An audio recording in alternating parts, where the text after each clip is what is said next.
A gente recebe agora o Otávio Barros, que é especialista em mercado internacional na Fame Capital. Muito bem-vindo, Otávio. Obrigada pela sua presença. Bom dia para você. Olá, bom dia, Paula. Bom dia, Felipe. Bom dia a toda a audiência. É um prazer estar aqui com vocês.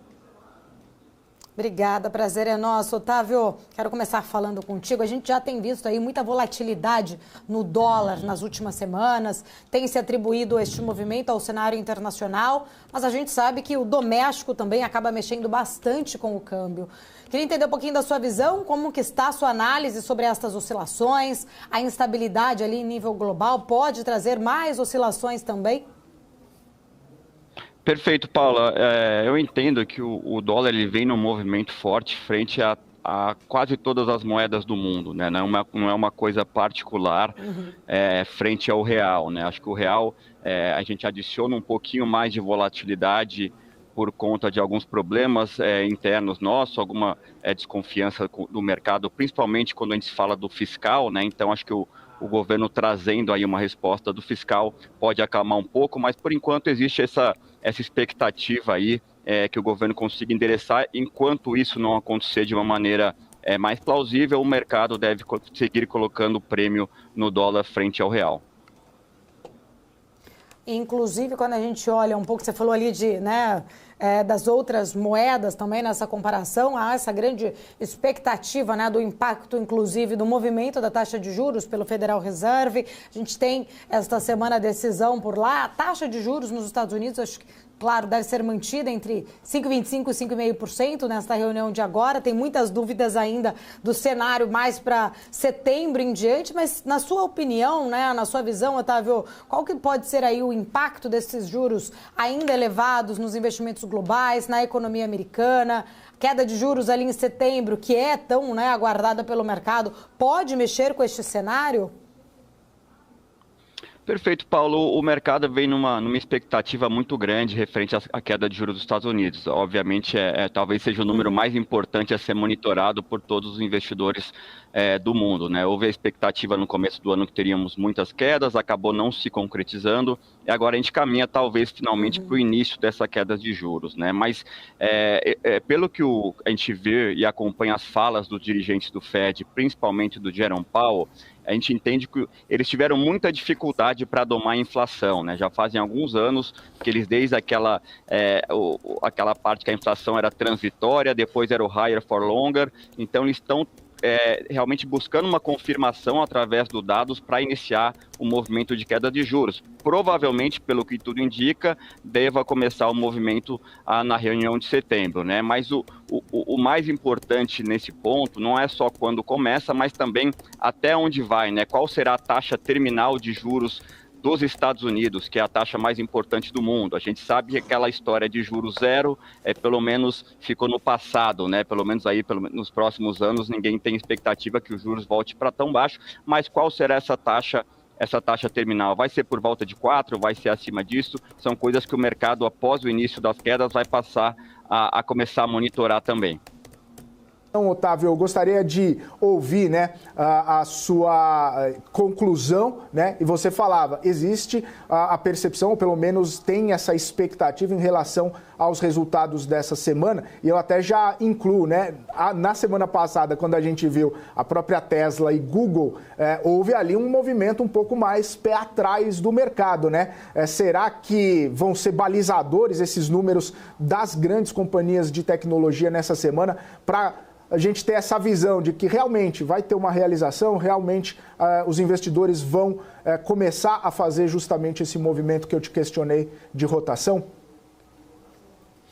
Sem dúvida, é onde o mercado está monitorando, né? A gente teve o resultado do Google, que não foi um péssimo resultado, né? Tanto que ela voltou a se recuperar, mas a expectativa nessas techs sempre a expectativa é muito grande. Então, às vezes é um bom resultado, mas não supriu aquela expectativa. E vamos monitorar, né? Acho que o grande caso que o mercado acompanha na lupa há alguns trimestres aí, que é o caso da NVIDIA, né? A NVIDIA, que é a maior fornecedora de tecnologia para a tese da inteligência artificial, né? Acho que o resultado da NVIDIA impacta o mercado como um todo, porque mostra realmente quanto as demais empresas estão investindo em inteligência artificial, para colher ali na frente mais produtividade, né? Mais produtividade nos seus negócios e quanto isso aí pode impactar. Então, acho que o grande termômetro que o mercado vai acompanhar e está tentando descobrir aonde é o teto de preço, sem dúvida, é a NVIDIA, mas as demais fazem parte também desse movimento,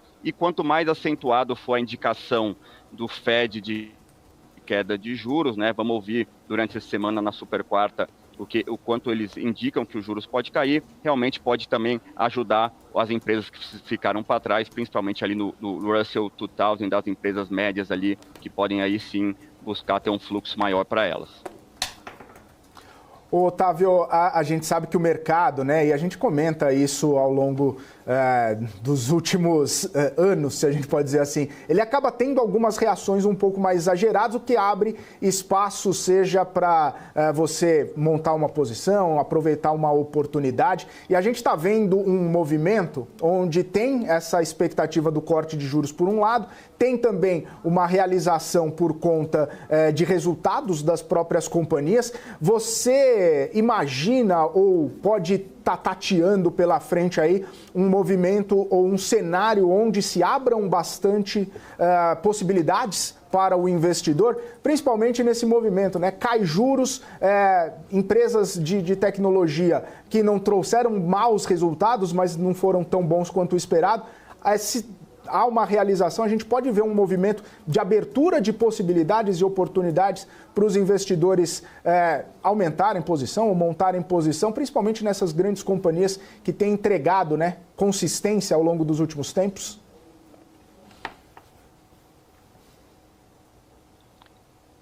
Sem dúvida nenhuma, Felipe, eu acho que o mercado americano, ele traz bastante... é uma geração de riqueza muito forte, né? Quando a gente vê nos balanços das empresas. Então, eu acredito o seguinte, se tivermos uma realização um pouco mais acentuada, pode ser uma oportunidade para os clientes, para os investidores que estão fora, pensarem em começar a montar uma posição, ou aqueles que pretendem aumentar, né?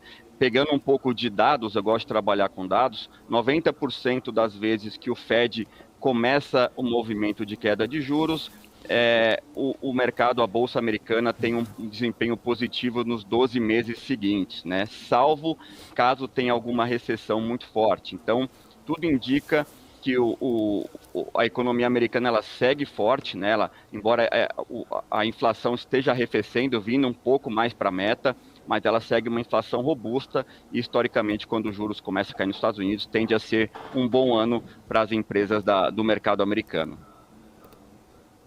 Otávio, queria ver um pouco também, entender um pouco da tua visão, né? A gente fala bastante, inclusive, da necessidade da diversificação de patrimônio, mas muitos investidores brasileiros, principalmente, ainda têm, né? Ou ainda mantêm ali um forte viés doméstico nos seus investimentos. Queria entender um pouco da sua leitura, quais são ali riscos, oportunidades que possam, né, ali ser alcançadas ou serem perdidas com esse tipo de abordagem.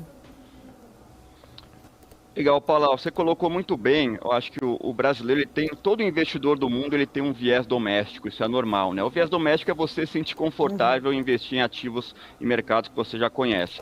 Porém, o brasileiro ele tem um viés doméstico, digamos, desproporcional frente à relevância do que é o Brasil economicamente para o mundo, o tamanho dos nossos mercados, e o brasileiro ele ainda mantém a grande parte dos seus investimentos aqui dentro, né? Quando a gente fala em diversificação, o investidor brasileiro ele evoluiu bastante nos últimos 10, 15 anos, porém a carteira do brasileiro ainda é muito diversificada localmente, então acaba tendo uma correlação muito grande entre os ativos. Pegando um exemplo hipotético, se o dólar sai de 5 para 10, hipoteticamente, você pode ter a melhor diversificação nas classes de ativos locais aqui no Brasil, que você vai ser atingido, digamos assim, você vai ter um prejuízo na tua rentabilidade total, né? Então, o problema da carteira do brasileiro é que ela é muito correlacionada por estar 100% localmente. A ideia da diversificação em moeda forte,